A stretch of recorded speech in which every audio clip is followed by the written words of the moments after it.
ಈಗ ತಾರೆ ದೇವರ ಕೋಣೆಯಲ್ಲಿ ಹೊತ್ತಿಸಿಟ್ಟಂತಹ ದೀಪವಿದು. ಇಲ್ಲಿಗೆ ನಿನ್ನ ಪರೀಕ್ಷೆಗೆ ಅರ್ಥವಾಗಲಿಲ್ಲ ನನಗೆ. ದೇವರ ಕೋಣೆಯಲ್ಲಿ ಹೊತ್ತಿಸಿಟ್ಟಂತಹ ದೀಪದ ಮುಂದೆ ಕೈ ಮುಗಿದಂತ ಭಕ್ತರು ದೇವರಲ್ಲಿ ಬೇಡಿಕೊಳ್ಳುವಂತ ಕಾಲಕ್ಕೆ ಯಾವುದೇ ಕೆಟ್ಟ ಕಾಮನೆಗಳಿಗೆ ಅವಕಾಶ ಇರುವುದಿಲ್ಲ.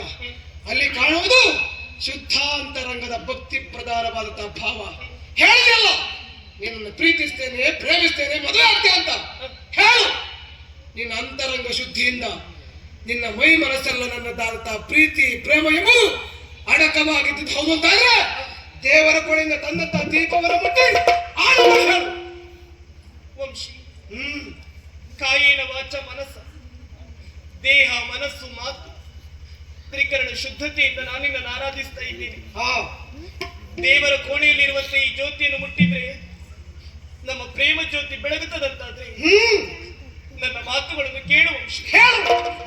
ಈ ಅಗ್ನಿಯಾಣೆಯಾಗಿ ನಾನಿನ್ನನ್ನು ಪ್ರೀತಿಸುತ್ತಿದ್ದ ಸತ್ಯ. ಧರ್ಮೇಜ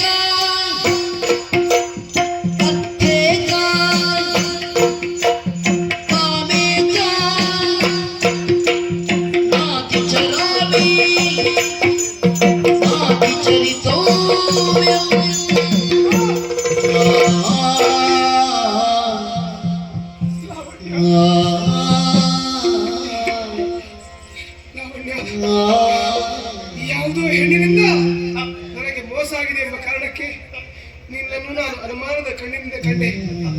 ನಾನು ಮಾಡಿದ ಪರೀಕ್ಷೆಯಿಂದ ನಿನ್ನ ಕೈ ಉರಿದು ಬೆಂದು ಹೋಗಿದೆಯಲ್ಲೇ, ದಯವಿಟ್ಟು ನನ್ನ ಕ್ಷಮಿಸು ಲಾವಣ್ಯ. ದೇಹಕ್ಕಾದಂತ ಗಾಯ ಒಂದೆರಡು ದಿನದಲ್ಲಿ ವಾಸಿ ಹೋಗುತ್ತದೆ. ಮನಸ್ಸಿಗಾಗುವ ಗಾಯ ಶಾಶ್ವತವಾಗಿ ಉಳಿಯುತ್ತದೆ. ಅಂದ್ರೆ ನಿನ್ನಲ್ಲಿ ಕೇಳಿಕೊಳ್ಳುವುದಿಷ್ಟೇ, ಹೇಳು.